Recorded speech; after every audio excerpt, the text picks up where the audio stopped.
I am tired of living in fear. What could it mean to actually be a peacemaker in a world where we're specializing in chaos? There's so much that tells us we're not good enough. There's so many people who are hurting. There's a longing inside of us for another world, something better than what's here right now. These ancient sayings bring us into a way of being that have been hidden. Okay, we're not going with a superficial idea that doesn't strike a chord of where we are today in our world. This is speaking directly into our world. What does this world need more than peacemakers, than mercy, than goodness? There is a new way to be human.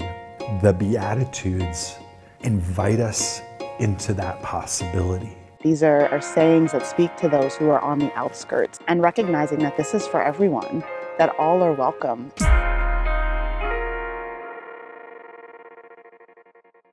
I had an idea, which was to explore the Beatitudes. It seemed to resonate with the times. Those words of wisdom remind us that we are blessed. Just the idea of the Beatitudes became this very compelling thing that we wanted to find a way to invite people in. I'm not the first person in human history to think, hey, the Beatitudes are quite good.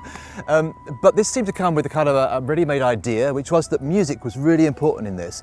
I like the idea of a soundtrack to the Beatitudes. And that still is the thing that captures my imagination. I began to travel and meet a whole bunch of thinkers, creatives, artists, musicians, putting the Beatitudes into practice or exploring them creatively. I was like, this sounds awesome, yes!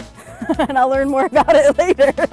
I love the fact that it's a connection between so many musicians worldwide. It was just come along for this ride, meet with some other creatives and let's see what would happen. The arts and theology and spiritual formation are really great conversation partners. So we assembled what we now call 9 Beats Collective and began to write and to think and to work together. These words are a couple hours old, so maybe some of them will make it, but we're all friends, right?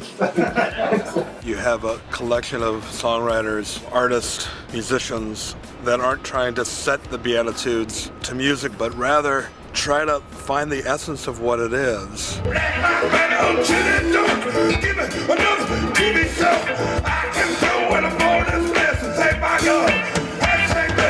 I would be able to explore sayings of Jesus in ways that were meaningful, but also that led to action. What's your way? What's the way you wake up in the morning saying, I'm going to follow today? All of a sudden, this becomes not just a walk through some really nice sayings of Jesus. This is radical disruption. Lord, please bring me from this entitled intersection farther, up to my neck in it. Christ is my master and I'm here to represent it. Since then, we've completed this double album that's just come out. We've done a book called Ninefold Path and many other things, an online presence that's growing.